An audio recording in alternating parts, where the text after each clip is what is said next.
Ixi, quer passar pro lado. Sai.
O pessoal foi jantar, foi? Parece.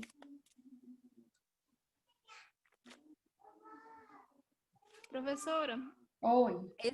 esse Profol que a senhora falou, é o mesmo do Propofol? Profolol? É, Propofol. É tudo da mesma família.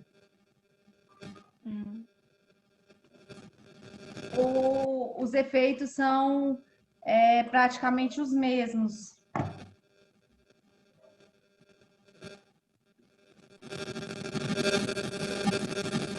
Desligar o som, pessoal.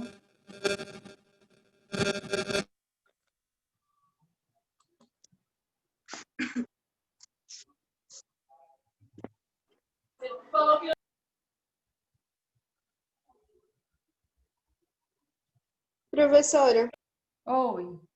agora eu acho que o meu áudio melhorou. O haloperidol, ele é o mesmo Ardol, né? O antipsicótico? Aldol ou Ardol? Ardol. E eu ia fazer tipo uma pergunta que é relacionado a esses tipos de medicamento, né? Quando o paciente ele entra em um estado de agitação muito grande, tipo assim, o médico ele prescreve antipsicótico na UTI ou não? Prescreve? Prescreve. O haloperidol, ele é o mesmo Aldol, tá? Tá. Qual foi o nome que você falou? O Ardol. Aldol? Isso, acho que deve ser a Não, Ardol não tem mesmo. Ardol, não. O nome do... Se tem, eu não conheço. O haloperidol, ele é o mesmo que Aldol, escrito com H e L no final. Eles são... essa medicação são bastante comum, vocês vão ver em paciente saúde mental, quando vocês forem fazer estágio no CAPS, se usa muito lá no CAPS, né? Não falamos que é sobre que ele é um neuroepilético, normalmente para pacientes com delírios, com esquizofrenia, né? Então, ele é usado bastante em pacientes de saúde mental. E ele tem um custo muito baixo, né? Geralmente ele é muito recomendado. Tipo, no estado de São Paulo, não tem o costume de passar quetiapina, igual o pessoal passa aqui em Palmas, sabe? Não é tão acessível. E lá eles passam muito o haloperidol. E o que acontece? O haloperidol, ele tem muitas reações, né? Ele vai travando os nervos, ele dá muitas dores, muitas alucinações. Já é diferente da... Exatamente. Igual eu falei há pouco, assim, existem outras medicações mais caras que causam menos efeitos colaterais. Só que para o SUS não convém, não compensa em termos financeiro, né? Então, eles usam essas medicações que o custo é menor e que o efeito é o mesmo. Porém, existem aí as reações adversas que são mais severas do que nas outras medicações que têm um custo mais elevado, né? Então, por isso que no SUS usa, porque são medicações potentes que resolvem o problema de baixo custo, mas que tem algumas reações adversas, né? Os efeitos colaterais. Mas existem sim outras medicações de valor mais elevado, que têm os mesmos efeitos, porém, os efeitos colaterais, eles não se apresentam tão severos quanto esses outros de custo menor, tá? Tá bom, muito obrigada, professora. Nada. Olha só, eu estava falando, na hora que eu comecei a falar, o Zoom derrubou de novo minha aula. Então, como eu estava falando para vocês, deixa eu ver quantas pessoas tem, já tem 10. Então, assim, gente, é normal não entender, né? Só que eu vejo que tem alguns alunos estão acompanhando mais as aulas pelas apostilas. E muitas coisas que eu falo, muitas coisas não estão na apostila, né? Então, por exemplo, esse estudo de caso não tem na apostila. E eu já falei dele aqui, já é a quarta vez que eu estou dando a resposta e o aluno está acompanhando pela apostila, porque não vai lá nas aulas que estão gravadas, né? Então, assim, é para perguntar? Mas também tem que ter o interesse de verificar o que foi passado na aula anterior, não é verdade? Então, tem que ver tudo isso. Não pode falar que não entendeu, que não está entendendo, se não estiver assistindo a aula, não é verdade? Então, vamos continuar. Nós falamos aqui no haloperidol, foi? Não, nós paramos mais para frente, né? Não, para manter bem mesmo, da haloperidol. Nós paramos no haloperidol? Sim. Então vamos lá. A senhora falou dele já. Eu falei dele, do haloperidol? Falou. Uhum. Então vamos lá.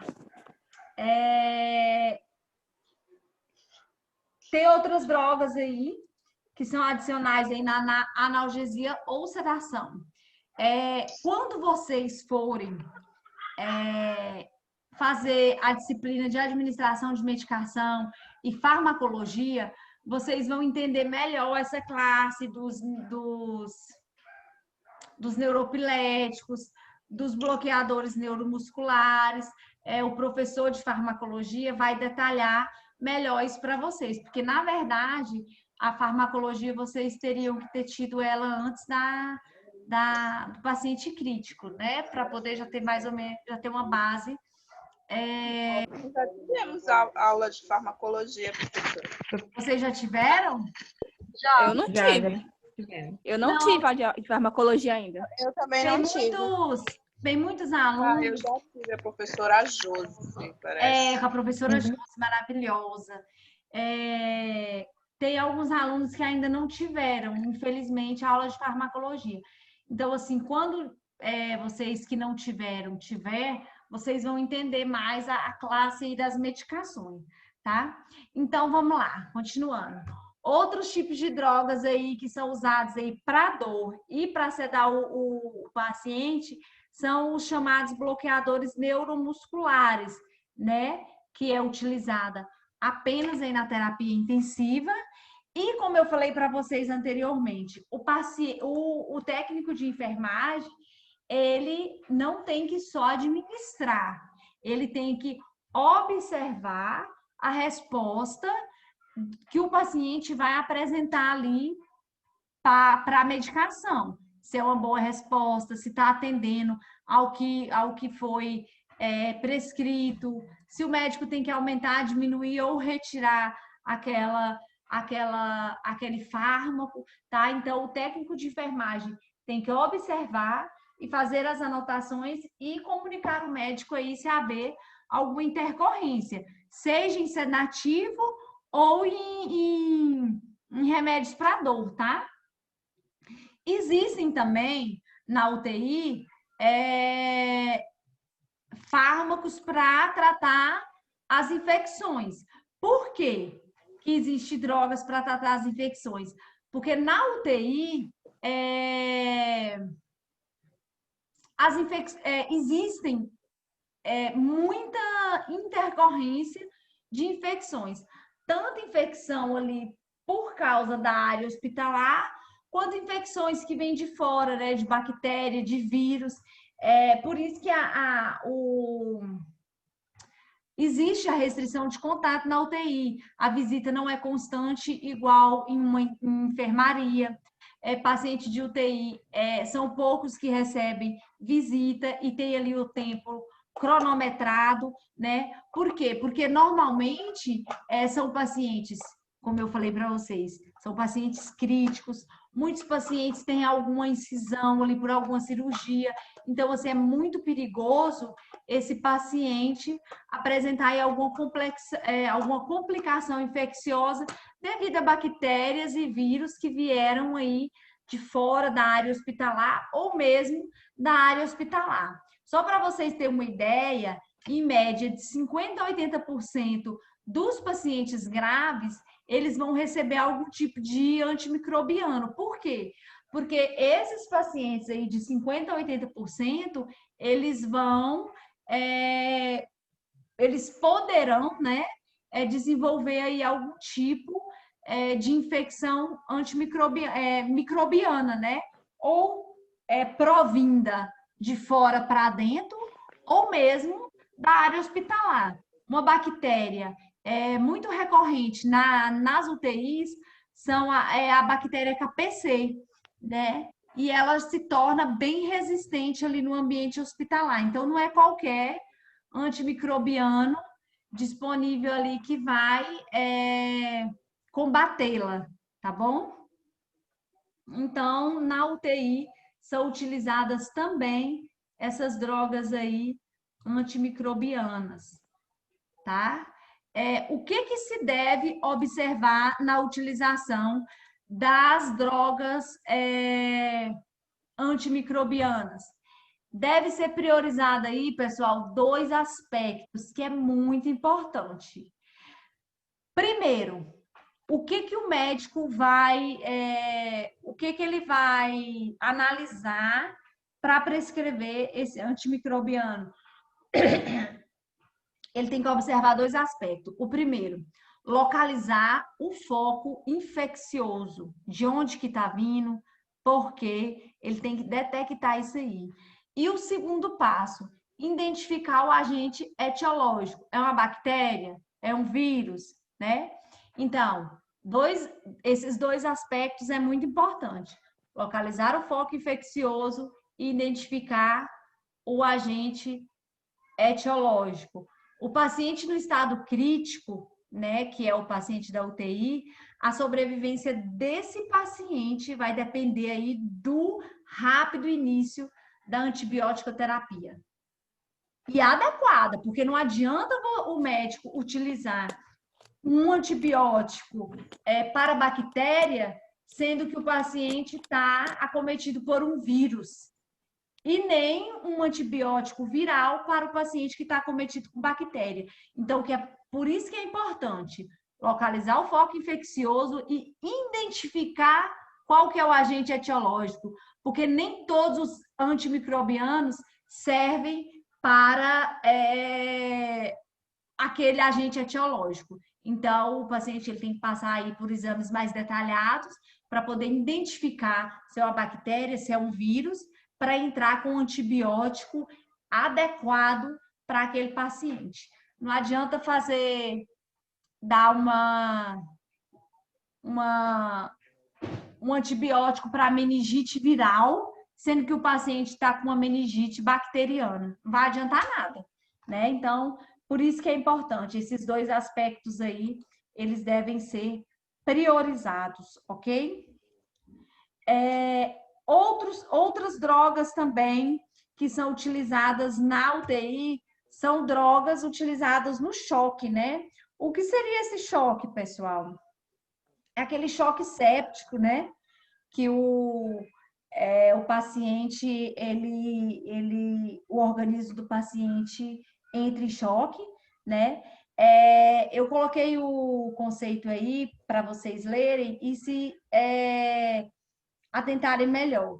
Olha só, é uma síndrome, né, que caracteriza pela incapacidade do sistema circulatório em fornecer oxigênio e nutrientes aos tecidos do corpo, né?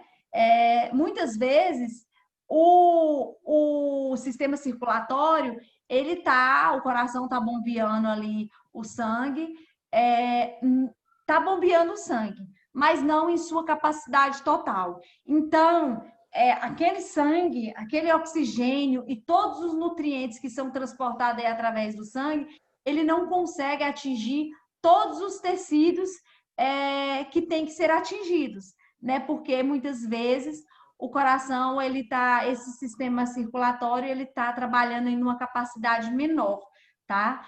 Então, o que acontece com os nossos órgãos vitais se eles não são atendidos aí em oxigênio?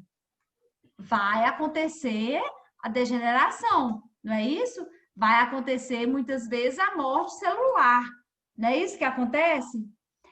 Então, o paciente ele vai entrar em choque, porque ele vai identificar ali o sistema do paciente que vai ter aí um desequilíbrio, né? O corpo, uma extremidade do corpo necessita do oxigênio para alimentar ali os tecidos. E a demanda que chega lá é menor do que precisa, né? Então, o paciente ele vai entrar em choque, tá bom?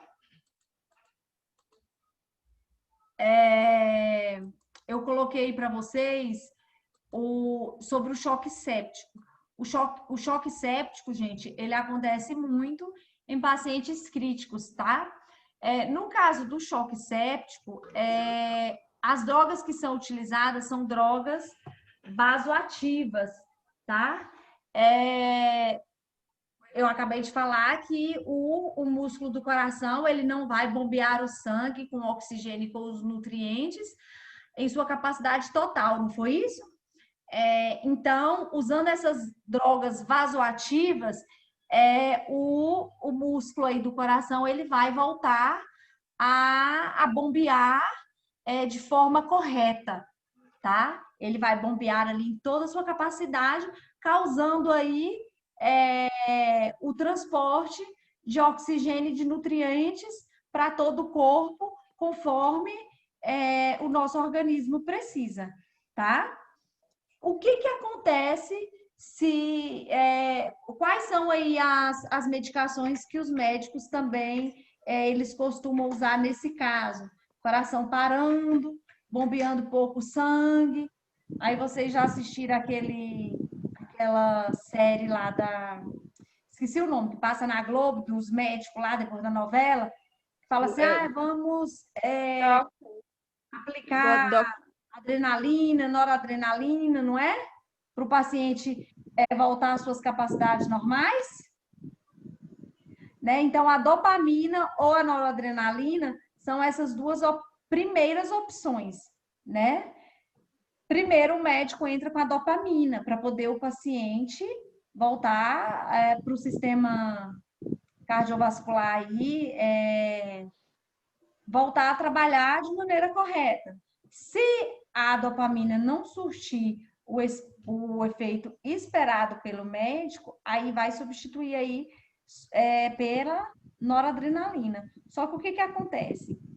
Todas essas medicações são para casos de choque, né? E quem vai prescrever essas medicações é sempre o médico, tá, gente? Ele, além de prescrever, ele não só vai prescrever, como ele vai estar ali do seu lado na hora de você administrar essas medicações, tá? Normalmente, quando o paciente ele se encontra nessa fase, o médico está ali dando assistência para ele total, até ele recuperar todas as funções vitais dele, tá? Porque é um paciente numa fase bem crítica, tá? O paciente em choque. Caso o paciente não apresentar melhora, nem com a dopamina e nem com a noradrenalina, o médico ele vai entrar com agente inotrópico, tá? O que seria esse agente inotrópico? É uma droga que se chama a dobutamina, que é da classe aí dos beta-1, né? O que essa dobutamina, como ela vai agir? Ela vai aumentar a força da contração do coração, tá?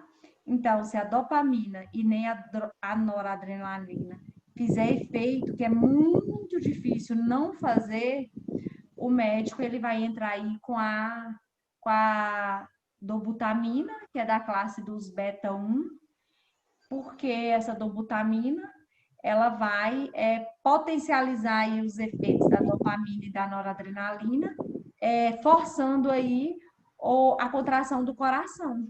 E aí, forçou a contração do coração, o que vai acontecer? Vai bombear sangue para o corpo inteiro, vai chegar oxigênio e nutrientes em todas as células do corpo, em todos os tecidos, no sistema nervoso central. Não é isso?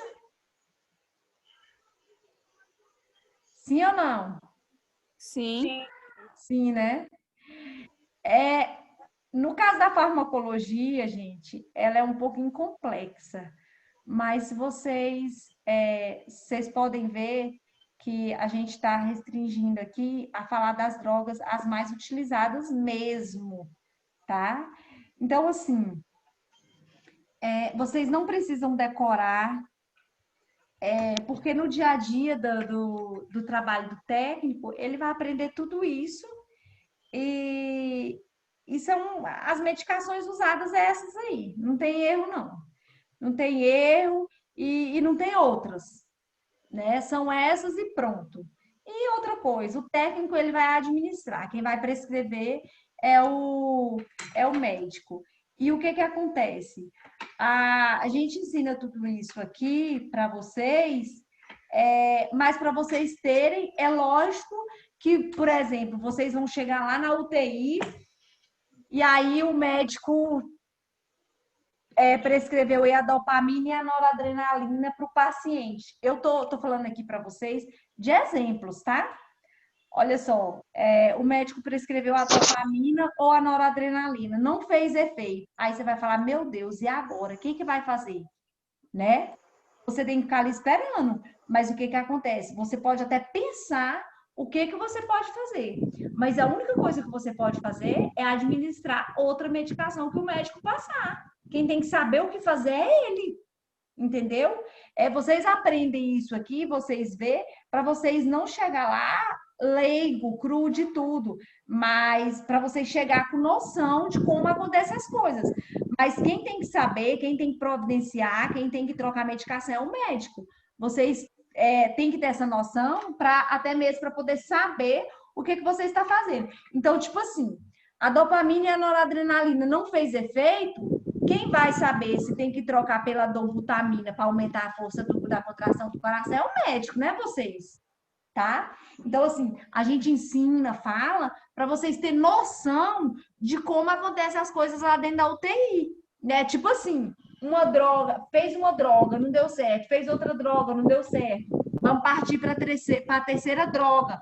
Mas tudo isso, gente, é com aval médico, né? O técnico de enfermagem, ele tá ali para auxiliar no que for necessário e administrar as medicações conforme prescrição médica, tá bom? Porque eu tô vendo que vocês estão tudo caladinho, eu tô vendo que vocês estão achando bem complicado. Mas não achem complicado, não. São as medicações que se usam aí na UTI, tá bom? Aí eu falei para vocês lá no início que a gente ia falar da síndrome da angústia respiratória do adulto, que é a SARA, né? O que significa essa síndrome aí, gente? É insuficiência respiratória.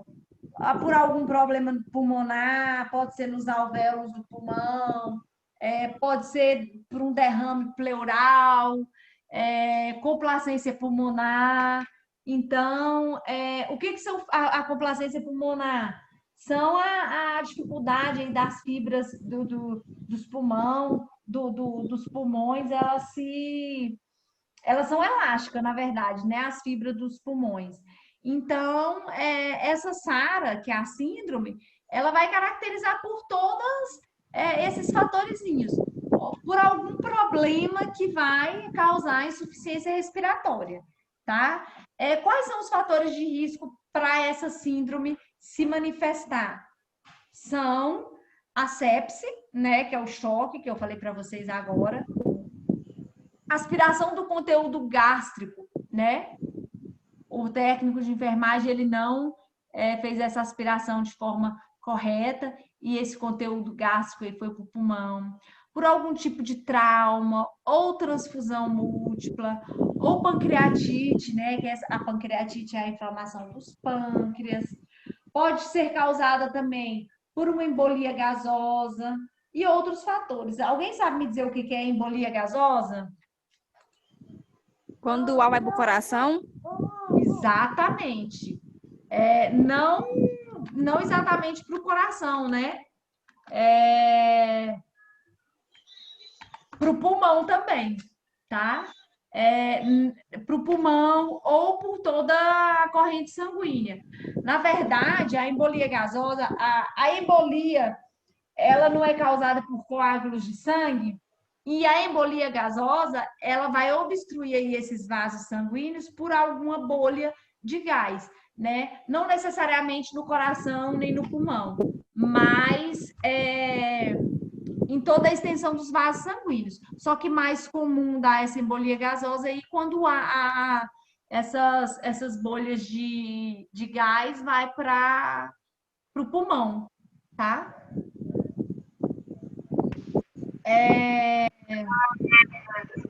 Temos aí também outro exemplo, a asma, né? A asma grave. Quando vocês fizerem a disciplina de clínica médica, vocês vão estudar detalhadamente a doença da asma, tá? Que são a asma, o paciente fica ali a gente usa falar muito com o peito chiano, né? E com dificuldade respiratória, não é isso? No caso que a gente fala peito chiano, são sibilos. Sibilos são os sons que o pulmão faz.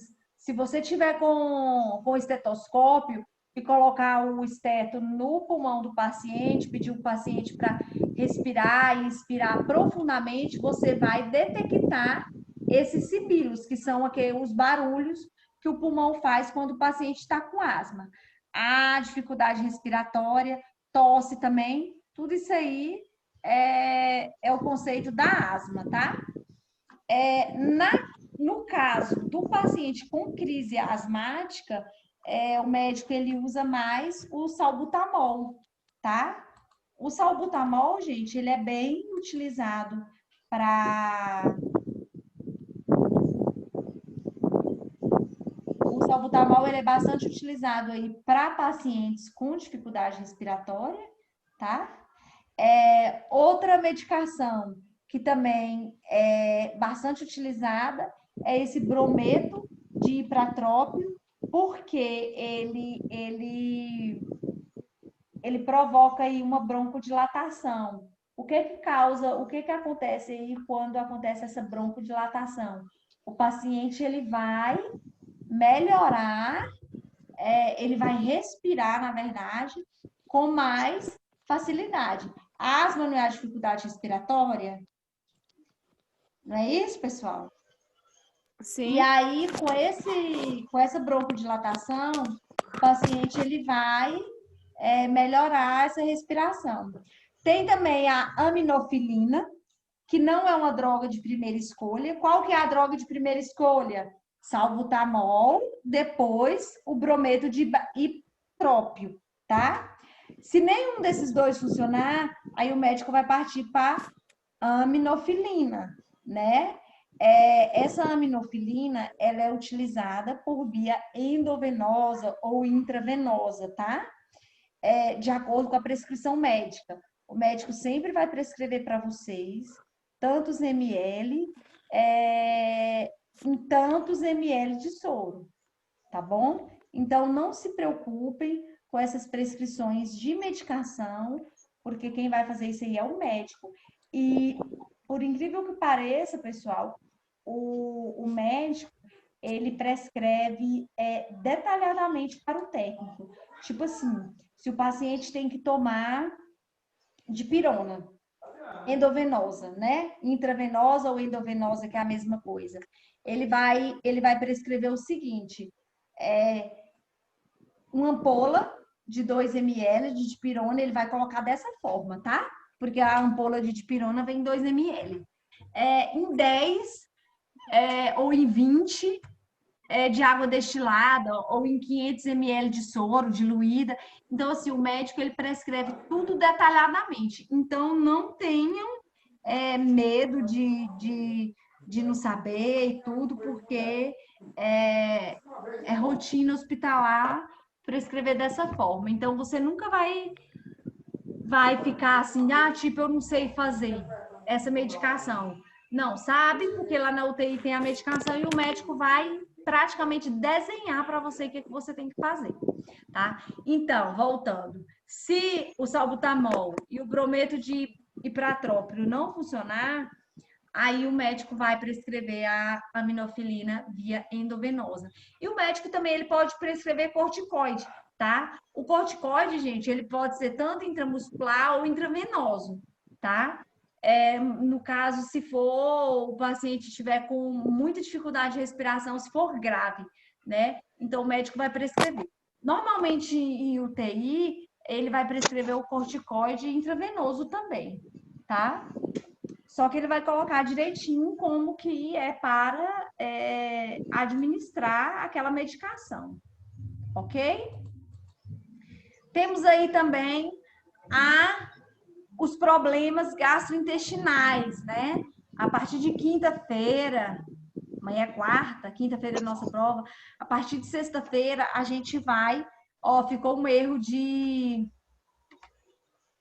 gastrointestinal, ficou um erro aí, eu já corrigi, tá vendo? De digitação.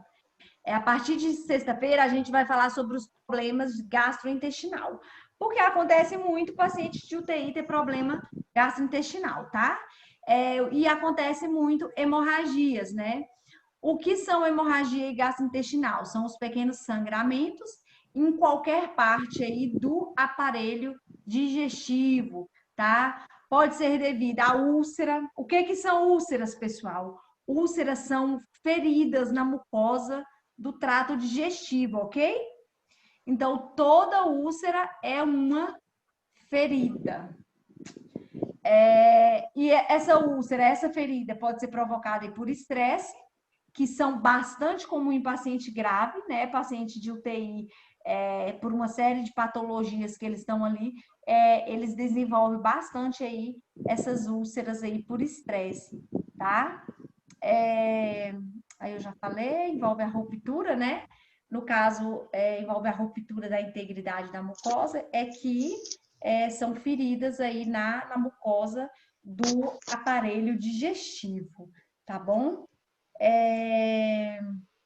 Qual que é a terapia profilática, né? O que se usa para poder controlar aí essa hemorragia? Sulfato, né? Uma medicação bastante usada. Ranitidina é uma medicação muitíssimo usada. Além de ser uma medicação bem usada, é uma medicação barata, tá? Omeprazol também é muito usado. Todos vocês conhecem ranitidina e omeprazol. Não tem quem não conhece. Alguém aí que está assistindo a aula tem quem não conhece ranitidina e omeprazol? Não tem, né?